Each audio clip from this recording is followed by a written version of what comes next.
Queen's birthday honors. King Kenny Dalglish, honored by the Queen. Pick SNS Group. Former footballer Kenny Dalglish and Britain's richest man Jim Ratcliffe are among those knighted in the Queen's birthday honors.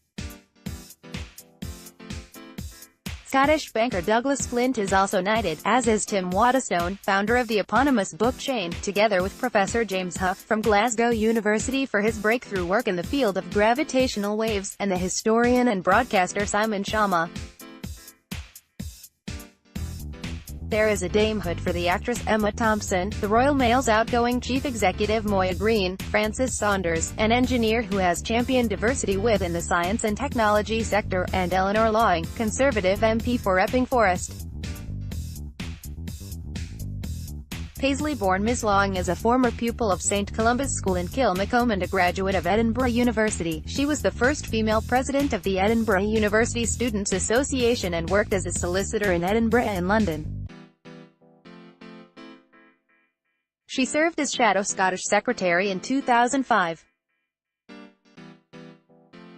The appointment of Network Rail boss Mark Carney as a CBE has prompted a backlash in the week his firm was criticised for disruption.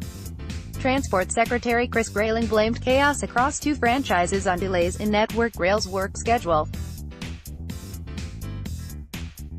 His department said the timing of the announcement was unfortunate but should not detract from Mr. Carney's 4 years at the company as he oversaw a massive program of modernization. Sir Kenny, 67, already known as King Kenny, began his career at Celtic before joining the league and European conquering Liverpool squad in the late 1970s. He is Scotland's most capped player, but his honour, said by some to be long overdue, is in recognition of the support he gave to the Hillsborough families in their fight for justice following the 1989 disaster which claimed 96 lives. Jim Ratcliffe, the Switzerland-based CEO of chemicals group Ineos, is knighted just after being named Britain's richest man with a £21 billion fortune. Emma Thompson becomes a dame. Photo by Terry Merton. Dame Emma Thompson is the only person to have won Academy Awards for both acting and writing. She also works for human rights. She is an ambassador for ActionAid and an international goodwill ambassador for the United Postcode Lotteries. In total, 1,057 people are on the list, 71% for work in or for their community.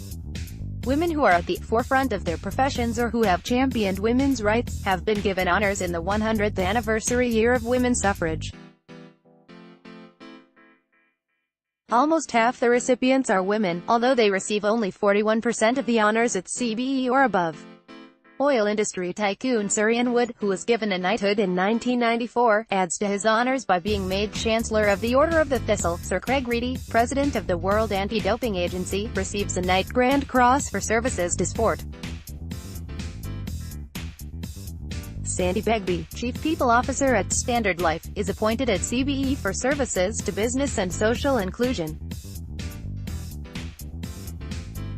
CBE appointments are also announced for the BBC's former chief news correspondent Kate Audy and Tim Davie, chief of BBC Studios, the corporation's commercial arm, for services to international trade. Among those receiving OBEs are Pargan Singh Chima, chief executive of the Scottish Grocers Federation for services to business, community cohesion and charity, David John Climie and Joseph Michael Martin, former project directors for the Queen's Ferry Crossing, and Charles McSherry, Director of Lanarkshire Enterprise Services, for services to business, education and small businesses. Roberts Kennedy, Managing Editor, Businesswomen Scotland, becomes an MBE for the promotion of women in business. There are also MBEs for Naomi McLean-Daly, aka the rapper Ms. Dynamite, and the actors Gary Wilmot and Timothy Benting, who plays David Archer in Radio's The Archers. Lucinda Russell, training success in the sporting world's OBEs go to Scotland-based horse racing trainer Lucinda Russell, whose stable Star One for Arthur won the 2017 Grand National. Lizzie Arnold, who won Winter Olympic gold, and heavyweight boxing champion Anthony Joshua are appointed OBEs. Veteran Carry-On actress Fenella Fielding, 90, is recognized with an OBE for services to drama and charity. Soprano Dame Keira Jeanette Takanoa joins the elite companions of honor.